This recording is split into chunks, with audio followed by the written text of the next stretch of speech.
الحمدللہ رب العالمین والصلاة والسلام علی سید الانبیاء والمرسلین اما بعد فاعوذ باللہ من الشیطان الرجیم بسم اللہ الرحمن الرحیم صلی اللہ علی النبی وآلہ صلی اللہ علیہ وسلم صلاۃ و سلام علیک یا سیدی یا رسول اللہ۔ ناظرین، لوگ ہم سے پوچھتے ہیں کہ آنکھ کیوں پھڑکتی ہے، یا جسم کے مختلف اعضاء جب پھڑکتے ہیں تو لوگ ہم سے پوچھتے ہیں کہ اس پھڑکنے کی وجہ کیا ہے۔ کیونکہ اکثر جس سے بھی پوچھا جائے نا کہ بھائی دائیں آنکھ یا بائیں آنکھ پھڑک رہی ہے تو کیوں، اکثر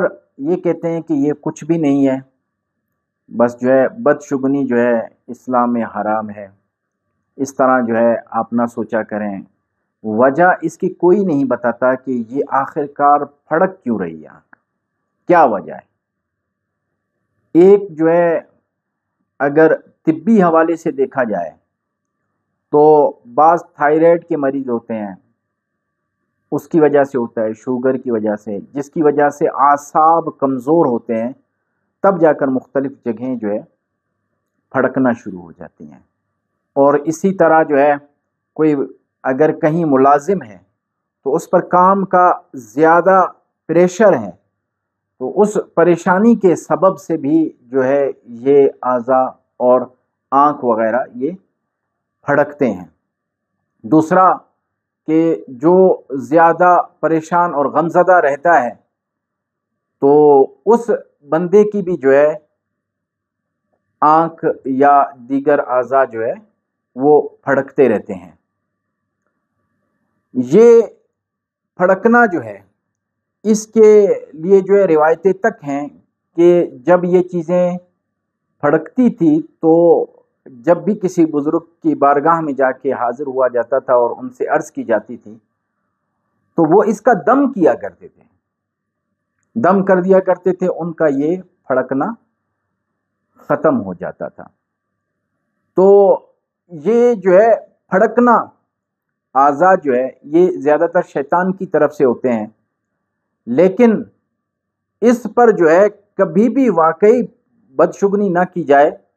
کہ یہ نقصان مجھے ہوا تو اس وجہ سے ہوا کہ میری آنکھ پھڑک رہی ہے یا مجھے نقصان ہونے والا ہے۔ جب آپ اس طرح سوچیں گے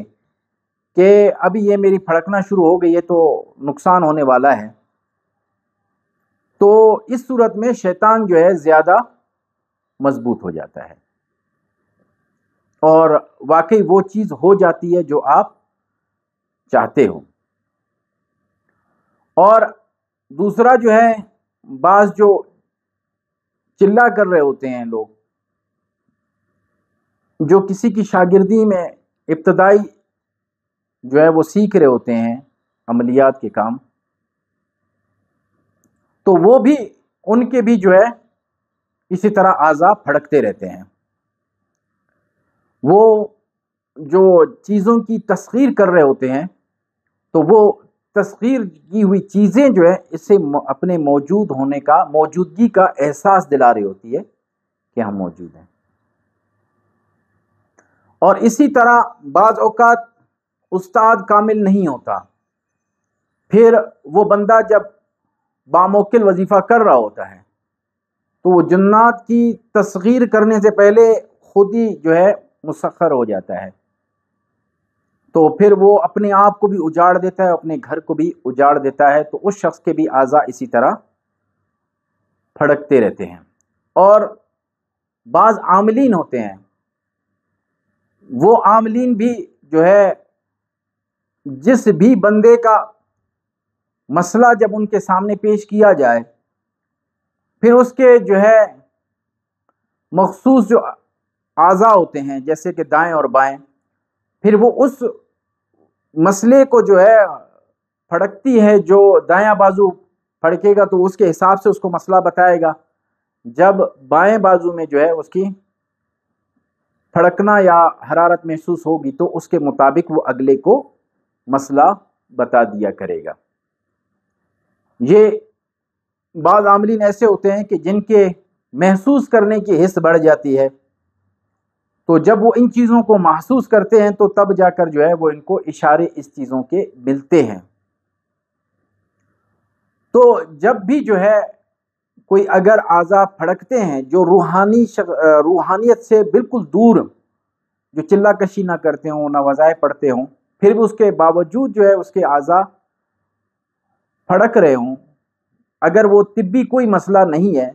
تو آپ نے سورہ فلق اور سورہ ناس جو ہے اپنے دونوں ہتھیلیوں پر پھونک مار کے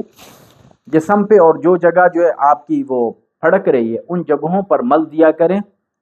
تو انشاءاللہ جو اعضاء پھڑک رہے ہیں تو وہ پھڑکنا بند ہو جائیں گے۔ رب تعالیٰ سے دعا ہے کہ رب تعالیٰ ہمیں صحیح معنی میں نماز پڑھنے اور صحیح معنی میں وظائف پڑھنے کی توفیق عطا فرمائے۔